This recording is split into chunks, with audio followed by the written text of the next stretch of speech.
जय सिया राम। जन्म कोटि लगी रगड़ हमारी, परौ शंभु नत रहूं कुंवारी। इस तरह का उद्घोष किया था माता पार्वती ने।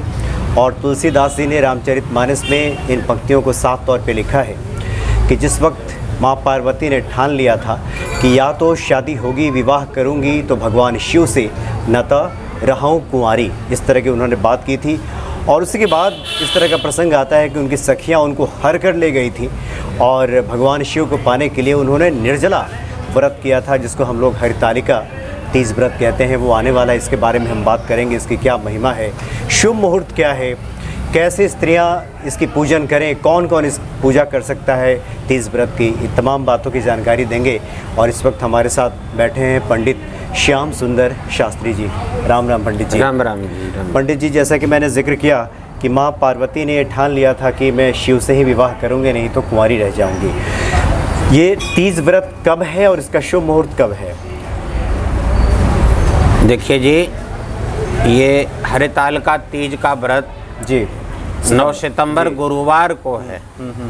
और संयोग है कि बहुत समय बाद ये शुभ मुहूर्त जिसमें चतुर्थी युक्त तृतीया हो। अच्छा अच्छा। हाँ, जी हरितालिका तो ऐसा योग अगर पड़ता है जिस साल में, जिस व्रत में, तो ये स्त्रियों के जैसे कुंडली में वैदव्य योग है किसी के में, तो वैदव्य योग को भी नष्ट कर देता है। ऐसा ये संयोग अब की साल में पड़ रहा है। मतलब ये बड़ा ही दुर्लभ योग बना है। दुर्लभ योग है कि आपने बताया कि चतुर्थ युक्त तृतीया और ये वैधव्य दोष को नाश करता है। जी। और वैसे तो भादों शुक्ल पक्ष की तृतीया तिथि को वो भी हस्त नक्षत्र युक्त हो। हस्त नक्षत्र है ही अब की 9 तारीख को, और चतुर्थी युक्त तृतीया है। ये दोनों ही संयोग बड़े उत्तम बने हैं। देखिए, हमारी भारत की आर्य नारी स्वप्न में भी अगर किसी को पति नियुक्त कर ले तो उसका वही सर्वे सर्वा होता है। ऐसे इस हरितालिका व्रत को करने वाली स्त्रियों का सुहाग अखंडित रहता है।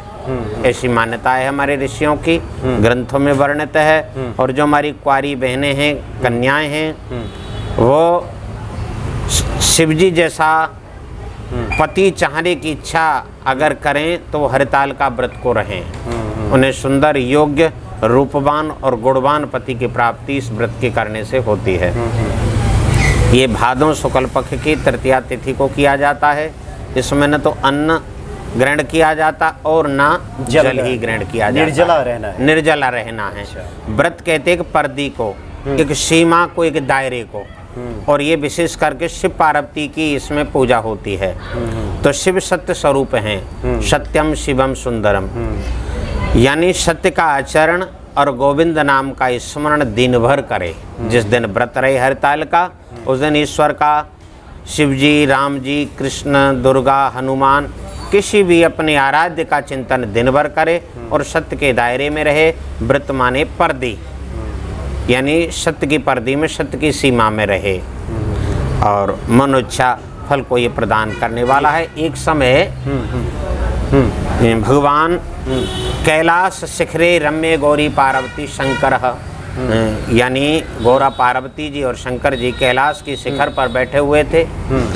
पार्वती जी के मन में एकदम विचार आया कि भोलेनाथ, आप जगत के स्वामी हैं और मैं भला शक्ति रूप आपकी अर्धांगिनी स्त्री रूप में हूँ, तो मैं ये जानना चाहती हूँ कि स्त्रियों को सुंदर पति किस प्रकार प्राप्त हो, मनिच्छित फल उन्हें प्राप्त हो, ऐसा कोई व्रत अनुष्ठान या कोई और यज्ञ आदि उपाय मेरे लिए बताएं। तो भगवान शंकर हंस गए, देवी आप शायद भूल रही हैं, पूर्व जन्म में आपने ये व्रत मेरे निमित्त किया था। हरितालिका व्रत मेरे निमित्त किया था। और इसके लिए मैं तुम्हें बताता हूँ, पूर्व जन्म में तुम पहले तो सती थी, दक्ष की कन्या। वहाँ मेरा अपमान हुआ, तुमने प्राणों की आहुति अपने पिता के यज्ञ में दे दीनी के पिता जिस शरीर से इसकी उत्पत्ति हुई है, मैं उस शरीर को ही नहीं रखूंगी, क्योंकि तूने मेरे प्राणेश्वर भगवान देवादिदेव महादेव का अपमान किया है और अपने प्राणों की आहुति दे दी। हिमाचल के यहाँ तुमने जन्म धारण किया, वहाँ 12 वर्ष तक घोर तपस्या भी की, शरीर दुबला पतला हो गया। एक दिन नारद जी महाराज तुम्हारे पिता हिमाचल राज के यहाँ पधारे। नारद शब्द का अर्थ है न रद्द होती हो जिनकी कोई बात यश स नारद, जिनकी कोई बात रद्दी में न जाए उसी को नारद कहते हैं। और जहाँ देवी नारद जी का पधारण होता है तो समझो कथा या लीला अपना लक्ष्य निश्चित करेगी। और नारायण के मन का नाम ही नारद है, सो नारायण की इच्छा से नारद जी का पदार्पण वहाँ हुआ। पाद्य अर्घाद से हिमाचल राज ने उनकी पूजा सेवा की, सिंहासन पर बिठाया और कहा कि महाराज मेरी ये कन्या है और इसके लिए योग्य वर बताएं। ये तपस्या करते करते दुबली पतली हो गई है। तो नारद जी ने कहा कि राजन, संसार में सबसे योग्य रूपवान गुणवान और सृष्टि के नियंता भगवान नारायण हैं, भगवान विष्णु भगवान हैं, और उनको तुम्हारी कन्या ग्रहण करने की इच्छा भी है। तो क्यों ना तुम ऐसे योग्य वर को अपनी कन्या प्रदान कर दें। हिमाचल राज ने तुरंत हामी भर ली नहीं कि फिर इससे बढ़कर और मेरे को शुभ अवसर मिलेगा कब। हाँ कर दिया। और नारद जी ने नारायण नारायण करते हुए वैकुंठ में भगवान नारायण को भी अवगत करा दिया, ऐसे ऐसे बात आपकी पक्की हो गई है। इधर में एक दिन पार्वती जी ने सुना हिमाचल राजा से कि बेटी मैंने तो तुम्हारा संबंध पक्का कर दिया है विष्णु जी के साथ में, बारात लेकर के आएंगे और मैं कन्यादान तुम्हारा उनके लिए कर दूंगा। अब इस पिता की ये वाणी सुन करके पार्वती जी को बड़ा दुख हुआ। अपनी सहेलियों से भी न बोली, खाना पीना छोड़ दिया। उनकी सहेलियों ने कहा पार्वती किमते चिंता बली ऐसी, तुम्हें ये कौन सी चिंता ऐसी बलवान है जो तुम दुबली पतली होती जा रही हो, खाना पीना बोलना चालना ये सब बंद कर रखा है। पार्वती जी ने कहा बहन मेरे पिता ने मेरे मन के विपरीत काम किया है, विष्णु जी को मेरा संबंध पक्का कर दिया है और मैं स्वप्न में भी नहीं चाहती, क्योंकि मैं भारत की आर्य नारी हूँ। मैंने शंकर जी को अपने पति रूप में वर्ण कर लिया है, वरऊँ तो संभव रहूँ अकुआरी, या तो वर्ण करूंगी तो कैलाशपति भगवान शंकर का, अन्यथा मैं कुंवारी मर जाऊंगी या आत्महत्या कर लूंगी। तो सहेलियों ने कहा पार्वती आत्महत्या ठीक नहीं है, निर्जन वन में हम तुम्हें लेकर के चलते हैं और वहीं तुम भोलेनाथ की आराधना करना, वो जरूर विनती सुनेगी। सहेलियों की आग्रह करने पर पार्वती जी उनके साथ में बियाबान जंगल में चली गई और एक गुफा में जाकर के उन्होंने प्रवेश किया। वहाँ भगवान शंकर की पूरा पूजा और आराधना में दिन रात ओम नमः शिवाय ओम नमः शिवाय पंचाक्षरी मंत्र का जप करती रही। इधर में हिमाचल राजा ने देखा कि मेरी लाडली पार्वती कहाँ है, चारों तरफ ढूंढा खोजा, कहीं पता नहीं लगा। अब तो महाराज और महारानी सुनैना ये सब बड़ी दुखी हैं, चारों तरफ खोजबीन की गई। खोजते खोजते उस जंगल की ओर पहुँचे जहाँ गुफा में पार्वती अपनी सहेलियों के साथ में थी, वो पूजा करती उपासना करती थी भगवान शंकर की। तो देखिए स्त्री को लगन होती है, क्योंकि स्त्रीणाम च पति देवानाम तच्छुश्रूषान कुलता, स्त्रियों का पति ही देव है, वही सर्वेश्वरवा है, पति के सिवा उनका संसार में कोई नहीं होता है। इसलिए उन्होंने चारों तरफ से अपनी मन बुद्धि चित्त अहंकार आदि को परित्याग करते हुए लक्ष्य निश्चित कर लिया कि मुझे तो शिव जी को प्राप्त करना है। धीरे धीरे पूजा करते करते भादों का महीना शुक्ल पक्ष की यही तृतीया तिथि आ गई, जिसे हरिताल का बोलते हैं। हरिताल का इसलिए कि सहेलियों ने हरण किया, हरण करके मतलब उनको बहला फुसला कर ले गई थी। हरण एति आली जी एति हरितालिका, आली कहते हैं सखी को। सखियों ने हरण किया पार्वती जी का, इसलिए से हरिताल का तीज भी कहते हैं। तो हरताल का तीज का दिन आया, बालू की शिव जी की मूर्ति बनाई, अपने प्राणेश्वर की मूर्ति बना करके और मूर्ति को हृदय में धारण किया, सतत पंचाक्षरी मंत्र का जप करने लगी। फिर जब समाधि खुलती फिर मूर्ति में लख लगा करके जो भी उपस्थित वस्तुएं वहाँ उन्हें प्राप्त थी उसी से भगवान की पूजा की। और पूजा में इतनी संलग्न हो गई कि भगवान शंकर को प्रकट होना पड़ा गुफा में। क्यों कि चाहे शिव जी हैं, चाहे राम जी, चाहे कन्हैया, वो बिना प्रेम के, प्रेम को लोगों ने गंदा बना दिया है जी। प्रेम संसारी से करने की वस्तु तो है ही नहीं। प्रेम किया जाता है केवल भगवान से, और उसमें लेने की भावना भी नहीं होती। प्रेम बिना रीजय नहीं मेरो नटवर नंद किशोर। इसी कारण तो जैसे भगवान कृष्ण प्रेम के बस अर्जुन रथ हाँ क्यों वो भूल गई ठकुराई। अर्जुन भक्त को महारथी बनाया और स्वयं रथी सेवक बन करके रथ हाँकते। प्रेम के कारण ही भगवान ब्रज गोपियों के घर घर जाकर के ताय अहीर की छोहरियाँ छछियावर छाछ पे नाच नचा में। ऐसे ही भगवान शंकर ये अलग नहीं है। शिव ब्रह्मा विष्णु त्रयाणाम एक भावानाम यो न पश्यति वही वेदाम, ये तीनों एक ही हैं। ये सत रज और तममय सृष्टि का पालन संहार और संचालन करने के लिए, जैसे ईसाई लोग इसी को गॉड कहते हैं, GOD, जनरेटर ऑपरेटर डायरेक्टर। तो यह वही हमारे त्रयाणामेक भावा नाम ब्रह्मा विष्णु और महादेव हैं। एक ही इनके सब रूप अलग अलग धारण कर लेते हैं सृष्टि की नियंता होने के कारण। तो भगवान शंकर ने कहा सुंदरी वरदान मांग, मैं तो प्रसन्न हूँ। अब शिव जी को पहचान लिया पार्वती जी ने और चरण वंदना की और भगवान से प्रार्थना की, गिरीशम गणेशम गले नील वर्णम गविंद्राधिरूढ़म गुणातीत रूपम भुवम भास्वरम भस्मना विभूषितांगम भवानी कलित्रम भजे पंचवक्त्रम। हे विश्वनाथ, मैं आपको बारंबार नमस्कार करती हूँ। आपने मुझ दुखिया की विनती को सुन लिया। नाथ, मेरी तो यही प्रार्थना है कि जन्म जन्म की रगर हमारी, बरों की संभव रहूं कुआरी। मैंने ये धारणा की थी, आप मेरे सामने उपस्थित हैं। आप मुझे अपने चरणों की दासी बना लें नाथ, पत्नी बना लें, स्वीकार कर लें। भगवान शंकर ने कहा एवं वस्तु।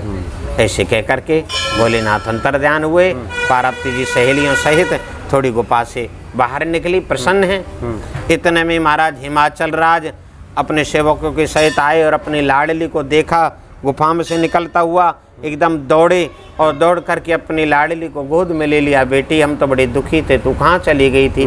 तेरा संबंध भी हमने तो तय कर दिया था, लेकिन उस बात से अगर तू दुखी थी तो मुझे दुख बताती। पार्वती जी ने कहा पिताजी, मेरा इस जन्म का नाता नहीं है, जन्म जन्मों का नाता है शिव जी से, मैं अलग हो नहीं सकती। और आपने नारद जी को बोल दिया मेरे लिए विष्णु जी को देने के लिए, इसलिए मैं घर छोड़ कर के आई। अब मेरी कामना भगवान भोले ने पूर्ण की है।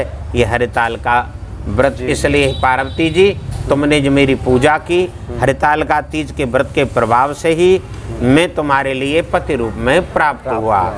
इस कलयुग में संसारी स्त्रियां अगर इस हरिताल का तीज के व्रत को विधि विधान से पूजा करती हैं, निर्जला अन्न जल आदि का परित्याग करके, और दिन भर मेरे नाम का स्मरण करती हैं, मन इच्छा का फल उनको प्राप्त होता है, उनको सुहाग अखंडित रहता है। और कुंवारी कन्याओं को इच्छित पति प्राप्त होता है, मनोवांछित वर मिलता है। अच्छा पंडित जी, शायद इसलिए ये लगता है कि जो नवरात्रि आ रहा है उसमें जो पूजा होती है, प्रथम शैलपुत्री च, द्वितीयम ब्रह्मचारिणी, तृतीयम चंद्रघंटेति, ये सारे जो रूप हैं लगता है माँ पार्वती के ही है। प्रथम शैलपुत्री, हाँ, फिर ब्रह्मचारिणी का रूप धरा। ये जगदम्बे माँ पार्वती के ही 9 रूप हैं वैसे तो, क्योंकि ये शक्ति है। और देखिए आजकल लड़का होने पर लोग खुशी मनाते हैं और लड़के होने पर थोड़े दुखी रहते हैं, लेकिन ये विचारणीय विषय है कि प्रत्येक देवता की जो शक्ति है उसका नाम देवता से पहले लिया जाता है। जैसे राम सीता कोई नहीं बोलेगा, सीताराम बोलेंगे, क्योंकि राम जी की शक्ति ही सिया जी हैं और ये दुर्गा जी ही हैं। ये पार्वती गौरा इनके रूप हैं, सीता राधा रुक्मणी ये अलग नहीं हैं। और कृष्ण के आगे राधा को लगाया जाता है, शिव के आगे पार्वती को गौरी शंकर भवानी शंकर वंदे। श्रद्धा विश्वास रूपणो, तुलसी जी ने भी तो श्रद्धा और विश्वास यानी शिवा और शिव, इन दोनों का तो पहले शक्ति का नाम हमारे धर्म ग्रंथों में लिया जाता है। ये परम सत्ता है भगवान की, और इसी शक्ति के कारण ही भगवान निराकार अव्यक्त अजन्मा एक से अनेक होने की जब इच्छा प्रकट करते हैं तो सबसे पहले वो नर आकृति धारण करते हैं। नर आकृति धारण करके निराकार ब्रह्म सबसे पहले नार को पैदा करते हैं, यानी जल को। जो पहले वाला जल है उसी को नार कहते हैं। उसी जैसे बच्चा लिपटा हुआ गर्भ से आता है तो वो नार में लिपटा होता है, यानी पहले वाले जल में। जैसे किसान भी अपने खेत में बैठा और ट्रैक्टर या ट्यूबवेल आदि चल गया तो पूछता है कि भैया नार आए हो कि नहीं आए हो खेत में, यानी शुरू का जो जल होता है वो नार होता है। तो उस नर पुरुष ने नार को पैदा किया, इसीलिए उसे नारायण कहा जाने लगा। वही सदाशिव है। जी जी। अब नारायण ने शेष शैया पर विराजित होकर के एक से अनेक होने की इच्छा है तो नाभि से कमल पैदा हुआ। 50 करोड़ योजन के विस्तार वाला वो कमल में से स्वयं नारायण ही ब्रह्म रूप में चत्वारि लेवेन मुखम दिशानी, 4 दिशाओं में देखने के कारण 4 मुख वाले ब्रह्मा वही नारायण ही बने। फिर सृष्टि की रचना प्रारंभ की। तमोमयी सृष्टि को देख करके ब्रह्मा जी के भौं का मध्य भाग फटा, उससे खून धरती में जाकर के गिरा है तो उसमें नील वर्ण का एक बालक पैदा हुआ और जन्म लेते रोने लगा, नामानि कुर्मे धाता स्थानानि जगत गुरु। हे विधाता मेरा नाम बताओ, मेरे लिए रहने को जगह बताओ, स्थान बताओ, मेरे लिए काम बताओ, मैं क्या करूं। ब्रह्मा जी ने कहा बेटा तूने जन्म लेते ही रुदन किया है, इसलिए नामना रुद्र इति प्रजा, तेरे को रुद्र कहेंगे क्योंकि रोया है जन्म लेते ही। और मन्यु मनु शिव ऋतध्वज उग्रेता भुवकाल वामदेव आदि तेरे 11 नाम होंगे। 11 तेरी शिवा आदि रुद्राणियाँ होंगी। यह नव दुर्गा ये सब शिव जी की ही रुद्राणियाँ हैं। तो और तेरे लिए पृथ्वी आकाश वायु जल रहने को ये स्थान है। देवों में सर्वश्रेष्ठ होने के कारण लोग तेरे को महादेव कहेंगे। जी जी। तो ये वही निराकार ब्रह्म के 3 रूप। पंडित जी शुभ मुहूर्त जो है 9 तारीख को वो क्या है जरा एक बार देखिए। 9 तारीख को इस व्रत के पूजा के लिए विशेष मुहूर्त है क्योंकि उस दिन गुरुवार है। गुरुवार सूर्योदय से पहले शुभ की होरा आती है, यानी शुभ मुहूर्त। तो सूर्योदय से लेकर के यानी सूर्योदय से लेकर के और ये 8:33 तक ये शुभ घड़ी है। मैंने सुबह 9 तारीख को सूर्योदय से लेकर के 8:33 तक शुभ घड़ी में पूजा करें। अच्छा। इसके बाद में वैसे तो चर लाभ और अमृत की 3 चौघड़ियाँ लगातार आएंगी, लेकिन इसमें भी फिर क्योंकि रवि योग का भी संयोग है 2:30 से, तो क्यों ना फिर इसके बाद में अगर पूजा करें तो 2:30 के बाद में 2:30 बजे के बाद 2:30 बजे के बाद में और फिर भगवान शिव पार्वती की पूजा करें और मन ही मन शिव पार्वती का स्मरण भी करें। जी। हाँ। तो पंडित जी ने काफ़ी अच्छी आपने कथा भी बताई और काफ़ी प्रेरक कथाएं, और खासकर कुंवारी कन्याओं के लिए सुयोग्य वर, मनोवांछित वर, सुहागिनों के लिए उसका जो सुहाग है वो काफ़ी लंबी आयु प्राप्त करेगा, उसके स्वास्थ्य कामना के साथ भी ये किया जाता है। पंडित जी ने शुभ मुहूर्त बताया। अच्छा पंडित जी, चूँकि सुहागिनें शाम में ही पूजा ज़्यादा करती हैं तो 2:30 बजे से लेकर के रात्रि के 8 बजकर 8 बजे तानी तक वो समय है कि इस दौरान आप मंदिरों में जाकर के पूजा करें, कथा श्रवण करें और पूजा करें और भगवान शिव की आराधना, प्राण प्रतिष्ठा शिव पार्वती मंदिरों में जाकर के पूजा करें, अथवा बालू की मूर्ति शिव और पार्वती की घर में ही बना के पूजा कर सकते हैं। जी जी जी। और जैसा कि आपने कहा कि भगवान शिव का जो पंचाक्षरी मंत्र है ओम नमः शिवाय, ये इसका जप करते रहें। हाँ, इसका जप जरूर 24 घंटे खाते पीते उठते बैठते षष्ठाक्षरी अथवा पंचाक्षरी ओम नमः शिवाय, ये षष्ठाक्षरी या नमः शिवाय पंचाक्षरी दोनों में से किसी को भी कर सकते हैं दिन में। मतलब बहुत ही सरल विधान भी कह सकते हैं। सिर्फ निर्जला रहना है और ओम नमः शिवाय का जप करना है और शाम के वक्त मंदिरों में जा करके, या जैसा कि पंडित जी ने बताया कि भगवान शिव का जो स्थापना करके उनकी मूर्ति और वहाँ पे फिर पूजन करना है। पूजन करें। लेकिन कुछ ऐसा है कि भगवान छूट भी देते हैं कि कुछ हमारी माताएं बहनें कोई तकलीफ शरीर में अगर है, बीमारी है, या वैद्यों ने डॉक्टरों ने बता रखा है जी आपको निर्जला नहीं रहना है, जल जरूर ग्रहण करना है। वैसे तो निर्जला का विधान है, लेकिन फिर आदेश दिया है कि नोपवासो वरह प्रोक्तम। अच्छा, ऐसा उपवास न करे जिससे शरीर में कोई व्यवधान पैदा हो जाए, तो उसके लिए फिर वो जल भी ग्रहण कर सकती हैं, और लेकिन रहें इस व्रत को।